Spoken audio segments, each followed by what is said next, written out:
I have two cars at this shop, and it's wash day.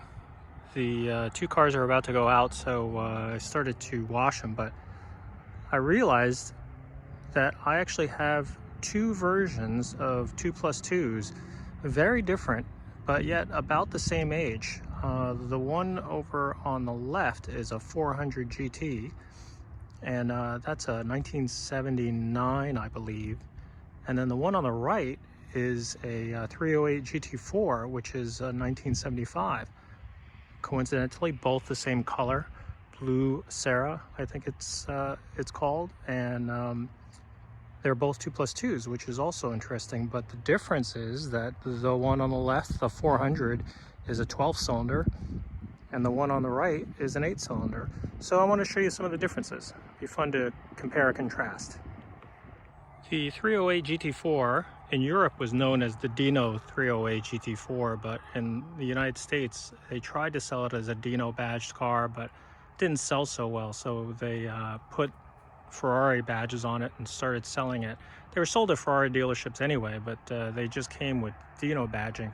This car right now has the hubcaps off, but the hubcaps have Dinos on them. And then what they did was on this car, we don't know when it was put on, but there's a Ferrari badge on it. But the cars were supposedly never sold with a Ferrari badge in Europe. This car was designed by Bertone, so it has a real wedge profile to it. It's really kind of nice. I mean, I think it's aged really well. I mean, when you look at that shape, coming down the road, it really has a nice look to it. I think years ago, I don't think I gave it as much respect as I should have, but I've really grown to like this car as I've been servicing it. And we'll show you the seating. It's a 2+2, and you know, a little tight in the back. I mean, kind of redefines, you know, what a 2+2, modern 2+2s are very similarly set up, but because it's a mid-engine design, you know, the driving position is a little offset because of the tire. But that's the case. Everybody's used to that with mid-engine cars these days. But I think the cockpit is pretty well laid out. It's very nice and neat. You have the gated shifter, and plenty of room. Actually, probably more room, definitely more room than a regular 308 GTB. You know, sitting inside, you have a really, really great outward vision, not very obstructed. 308s have this sail panel here. You can't see anything out of that corner, and you know, it really isn't as good of a view out from the driver position. And this car actually is nicer, and it seems to handle better than a 308. I mean, it just has a really good seating position. The engine, of course, like I said, is mid-engine, so it sits back here, carbureted, basically the same as the 308. In fact, this car came out first, so it had this engine layout, V8 3-liter, carbureted, and it's a little you know, it's a high winding car. It just likes to spin up, and carburetor is great, sounds good on this car, and it's a good little package. Moving on to the trunk, which sits behind the engine compartment. I think, if I remember correctly, this car seems to have a larger trunk than the GTB. I could be wrong, but has plenty of room, and you know, you put your toolkit in there, and you can put all sorts of stuff. And again, it's very usable.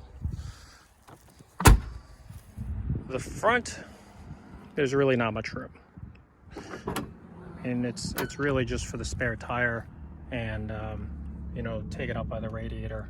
The water's still dripping a little bit since I just washed it, but you know, battery up front, little space here. I don't know, maybe you could use something there.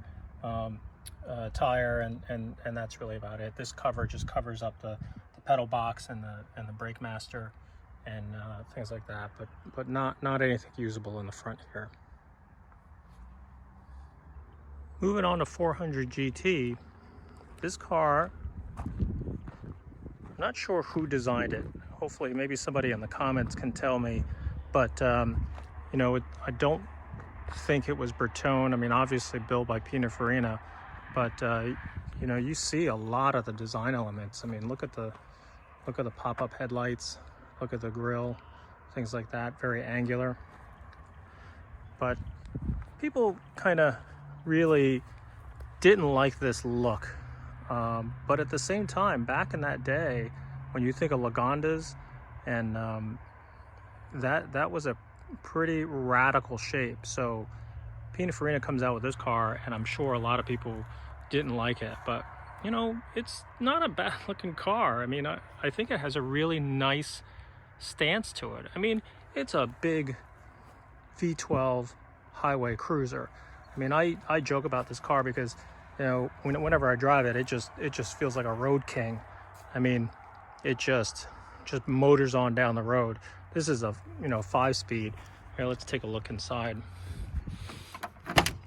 So you can see it's a 2+2, has the rear seats, and you know, same thing, you know, a little tight, probably a little bit more room than the 308, but it's still the modern version, or the modern interpretation of a 2+2.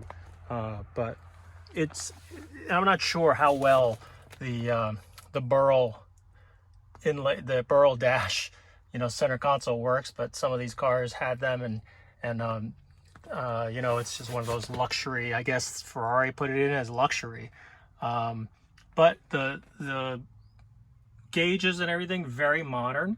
I'll go around the other side so you can get a feel for what it looks like from the driver's seat. You know, the instrument pod definitely feels very modern. Kind of reminds me of the Boxer.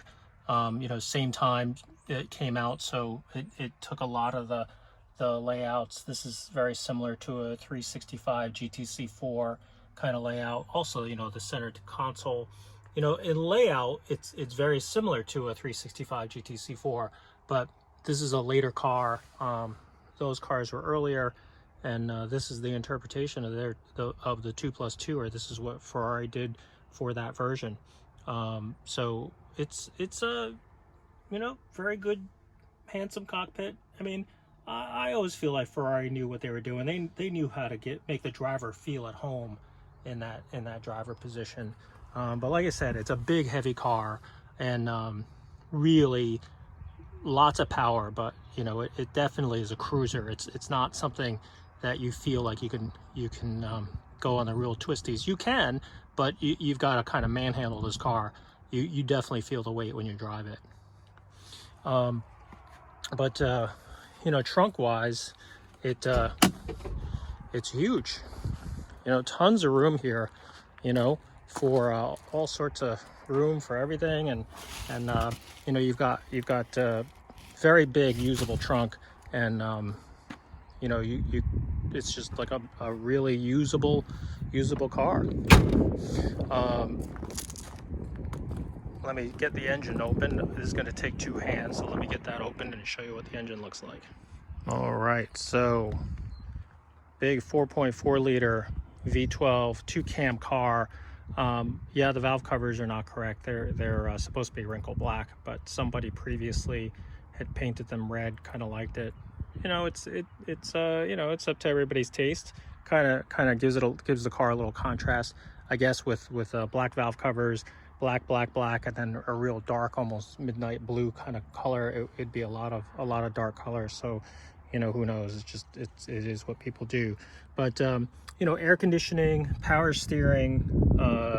You know, it has the DCOE side draft Webers. You know, there's 6 of them, so it really has a lot of carburation, and as usual with these 4-cams. But the other thing with these engines and service is where these cars can really be a little labor intensive. Anytime you have to do a valve adjustment or anything like that, all the carburetors have to come off because the intake runners go through the valve covers. So you've got quite a bit of work to do. Also, as you can see, the distributors are really tucked up underneath there. So access to some of that stuff, you know, to check points or pull the distributors out gets a little nightmarish. You know, same thing with air filters. I always joke with people to say, I mean, I'm convinced that when they put these motors together, and at that point in the mid-70s, you know, Fiat owned Ferrari in the production cars, and I'm convinced that these air filters were put in as a unit, like the whole engine was just dropped in as one piece, and then they connected everything on the assembly line, because it's about impossible to put an air filter in here when you take that cover off to get an air filter in there. You obviously have to take all the air behind this cover. There are little trumpets, the velocity stacks are behind there, so you have to take each velocity stack off, then you have to put, you know, the air filter in, and then you have to start installing 1, 2, 3, 4, 5, 6 velocity stacks on each side with the air filter in place, with the little nuts and the little washers and all that other stuff. And I just think about that. There's no way they did that at the factory when they assembled these cars. And when they did that, I joke about it, is that they put this all together in one piece. And then for us as mechanics to change an air filter, I tell people, take a perfectly good air filter, roll it up into a ball, and then unfurl it inside the air box. And that's how you basically do it, because you get calls from guys that say, how do you change the air filter on one of these cars? Well, let me tell you. But anyway, that's sorry about the tangent, but these cars, you know, they're kind of cool, they're fun to drive, but they're from a mechanical or a mechanic standpoint, they can be a little problematic. But you know, if you know what you're doing and you've done a few of them, you kind of know what to expect. The owners that really take care of them and understand these cars are willing to put in time and are willing to take care of them, and they reward you with a lot of fun. So, you know, and that's this car, 400 GT, the 365 GT 2+2s, or GT/4 2+2s, and also the 365 GTC4s all have a very similar engine layout. So that's just part of the ownership of this car. So let me give you a little bit of taste of what it sounds like on the 400 GT.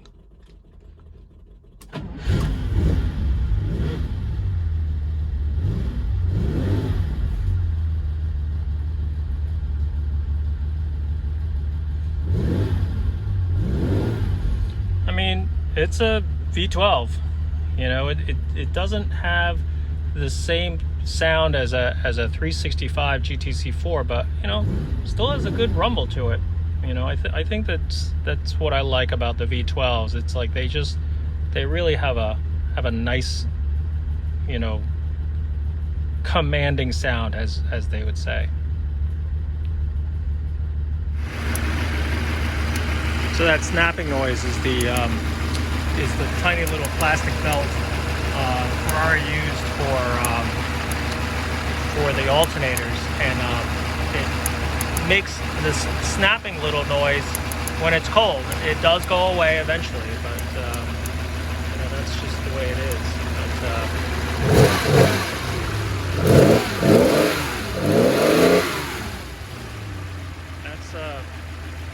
That's the sound that I love.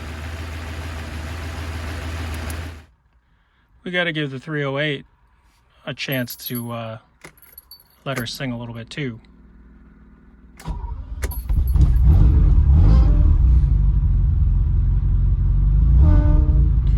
That sound is just the oil going through the cooler.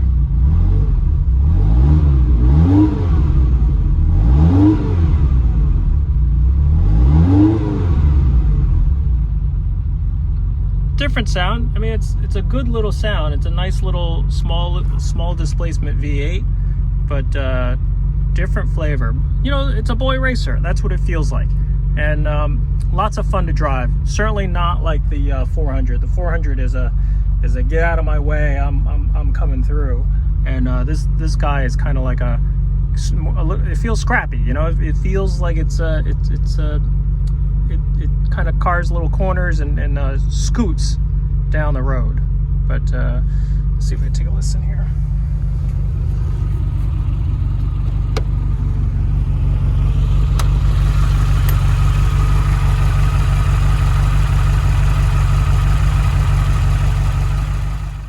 Well, there you have it.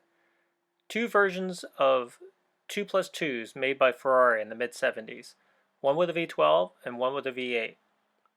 You know, they're pretty cool, both of them in their own right. But hope you like what you saw, and don't forget to subscribe, like, comment, and also ring that notification bell. Thanks for watching.